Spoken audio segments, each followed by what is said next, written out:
The only time Joel is referenced outside of the book of Acts. We say, well, where was it referenced in the book of Acts? Peter preached from the book of Joel at Pentecost. It's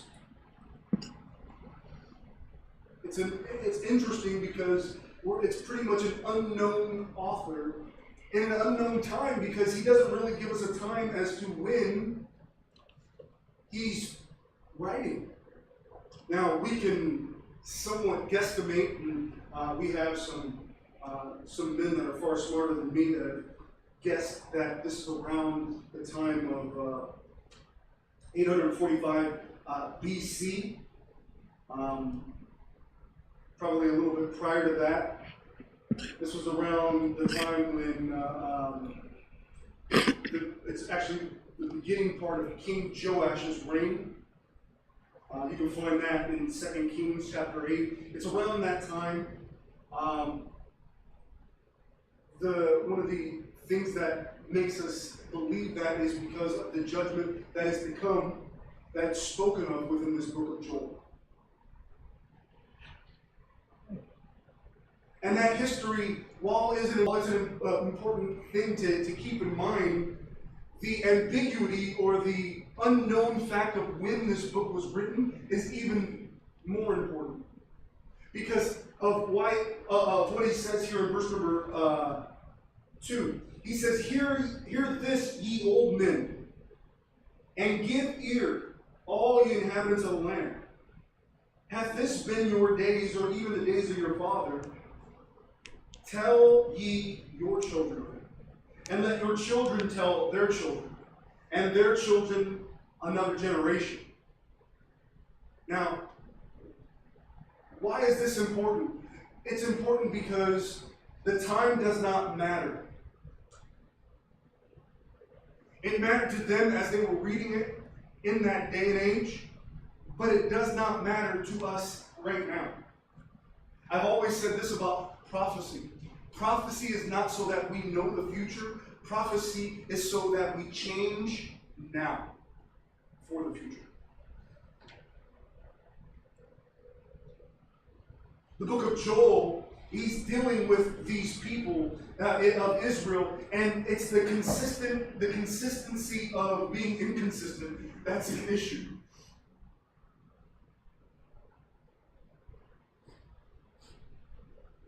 Joel, even in his name, there's a great message to be said here. Joel's name means Jehovah is the Lord. And defining the names of each book will also help you, and the names of the writers here will also give you great insight to the focus of why they're writing. For instance, the book of Daniel, Daniel's name means God is my judge. Meaning that no one was going to make him feel bad, or no one was going to make him think any less of himself outside of God. He was going to follow God in everything that happened. It didn't matter if it was the king. It didn't matter if it was the magistrates. It didn't matter if it was all the princes and the captains. It didn't matter anything as long as God was pleased. Joel, his message is that Jehovah is Lord. Now, we say that, and we go, "Oh, that's a nice name." But what does that mean? Jehovah being Lord means that He is in control. In fact, within this book, there's a phrase that comes up often, and the phrase is the day of the Lord. 17 times in the Bible, the day of the Lord comes up. Of those 17 times, 5 of them come from this book of Joel.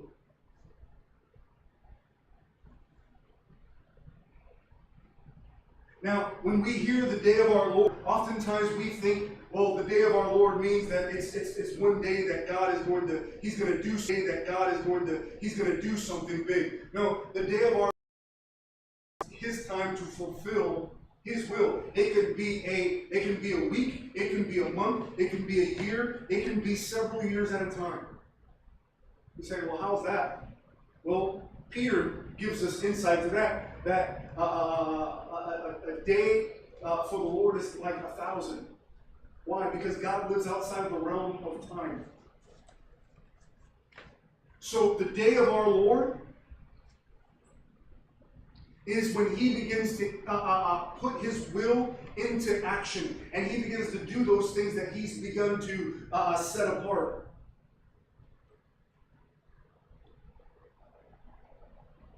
Now, why is Joel writing in his book? Yes, it has to do with the day of the Lord, but they're just coming out of a massive locust infestation. You say, well, that sounds annoying. It's far worse than annoying.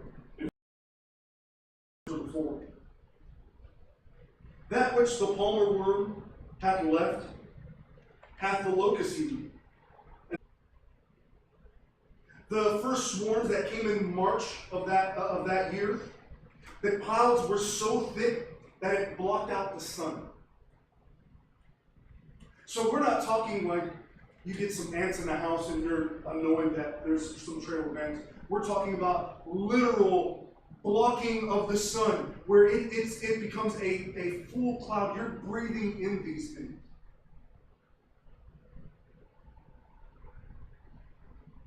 The female locust would begin to lay eggs at an alarming rate because there were so many of them around.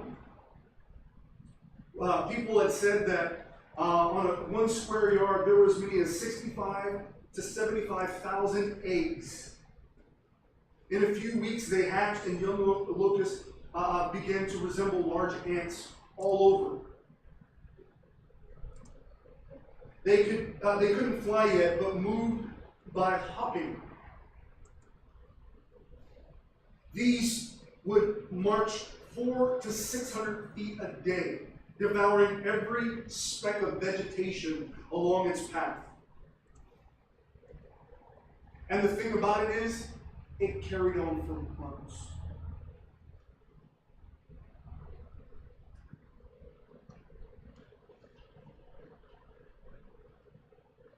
So we see that there's a massive, just completely a destruction of all that was built up. You see, because Israel at this time, if we're looking at it, the time of King Joash, Israel was doing pretty well.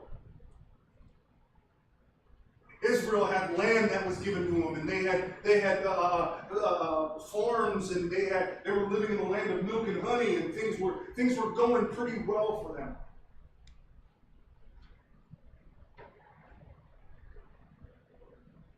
But you know what they began to do because things were going pretty well for them? They began to settle on those things that were doing pretty well for them. And they stopped relying on God.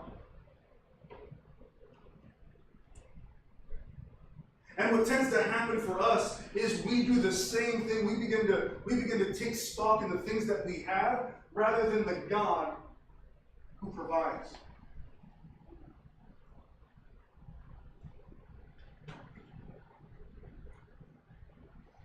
And the worst part about it is they could not see how foolish and immature they were being. Look what he says here in verse 5. He says, "Awake, ye drunkards, and weep. And how? All you drinkers of wine, like a young widow."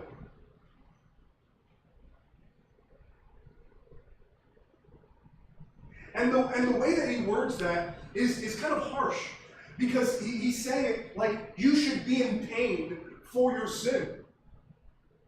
You ever go to a dentist, and right before they're about to inject you with that happy juice, they always say, "Don't worry, this is only going to pinch a little." And you hear that? What are they doing? They're just trying to calm you down. They're just trying to calm you down so that way you don't get all tense. No, God does not do that. You know what he says? This is going to hurt a lot. and you deserve it.